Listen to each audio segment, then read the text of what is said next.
Listen to this quote by Samantha Gluck, a healthcare journalist that was written at an unknown date. This is one of the most frustrating things about having an anxiety disorder. Knowing that as you're freaking out, that there's no reason to be freaked out, but lacking the ability to shut the emotion down. This shows the continuous battle that goes on in someone's mind when they have anxiety. Anxiety disorders are one of the most common mental illnesses that we see in today's society. Anxiety disorders affect 25.1% of children ages between 13 and 18 years old.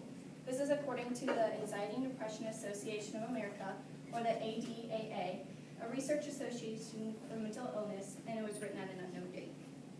This topic is very relevant to everyone sitting here because most of us are still adolescents, but we also have peers, family members, and maybe our own children someday that will go through anxiety. I face anxiety every single day, and I know several of my family members do the same. This makes me fairly relevant in talking about this topic.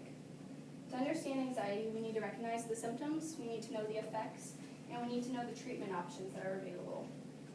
So today, we will discuss the symptoms you might see, the effects in adolescents, especially on their development, and the treatment options that you can partake in. First, we need to realize what anxiety is and what the symptoms are. According to the Medical News Today staff, a healthcare publishing company, in 2016, they defined that anxiety is a general term for several disorders that cause nervousness, fear, apprehension, and worrying.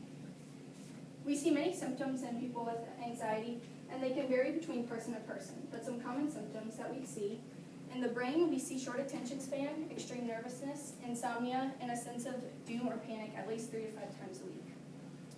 In the chest area, we see an increased heart rate, shortness of breath, and hyperventilating. Other issues you might see are gastrointestinal issues, excessive sweating, trembling, or shaking, especially when someone's having a panic attack. And all of these symptoms lead to an extreme sense of fatigue, which is almost unavoidable in those who have anxiety.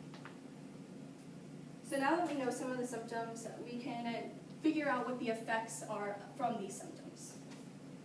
So when you're a teenager, you're developing mentally and physically, and anxiety really impairs that.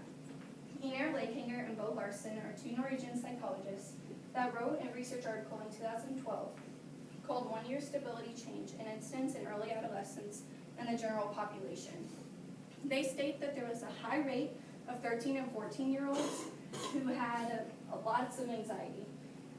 Adversely, there was a decrease in 14 and 15-year-olds. This shows that maybe the transition to high school maybe caused a decrease in their anxiety, although it's still very present. So physically, we see that there's an increase in addiction, especially to alcohol and drugs, and there's also just a decrease in general health, and that's because people have less motivation when they have anxiety. Cognitively, there's a decreased academic performance, usually from the short attention span and the insomnia that we see before. You're not performing as well in the classroom, and that actually causes lots of dropouts in college and high school. Emotionally, we see very low self-esteem and low confidence. This leads to panic attacks, depressive disorders, eating disorders, self-harm, and isolation. Socially, teenagers are already ready to conform to their peers, but people with anxiety have an even higher rate of doing so. They also have loss of value, meaning that they might participate in petty crimes or unprotected sex or other things that they might have valued before, but now that they have anxiety, they don't anymore. Adversely, they might go into complete isolation, which is also not developmentally appropriate. These are all ways that teens try to protect themselves or to defeat their anxiety, and it actually does not help. It actually causes decreased happiness and no change in their anxiety at all. Knowing the effects of anxiety helps us to find the right treatment options that are available to these teenagers. According to the ADAA, at an unknown date, 80% of diagnosed adolescents have not received treatment. This is way too high of a number, 80%. Some things that we might want to try before we go see a doctor or anything is just home remedies or like lifestyle changes. So some things you could try are journaling, taking a warm bath, making a nightly routine or a morning routine, and just literally scheduling and timing your planner for yourself. These can help you de-stress at the end of a long day, or just take some time for yourself when you are at high stress times. Sometimes these don't always work, and you need to take that next step and go to a doctor. So they will perform assessments to see maybe what type of anxiety you specifically have, as well as prescribe medication to you or just suggest things that you can do at home similar to these. So the Mayo Clinic is a staff of highly trained medical doctors. In 2017, they said that buspirone was the most commonly prescribed medication to those who have anxiety as a teenager. It's actually non-addictive, and it's a preventative versus a sedative, as you might see like Xanax or something like that, where it is addictive. So the ADAA also states on an unknown date that youth between 7 and 17 are best treated by dual treatment, meaning that it's a combination of therapy and medication.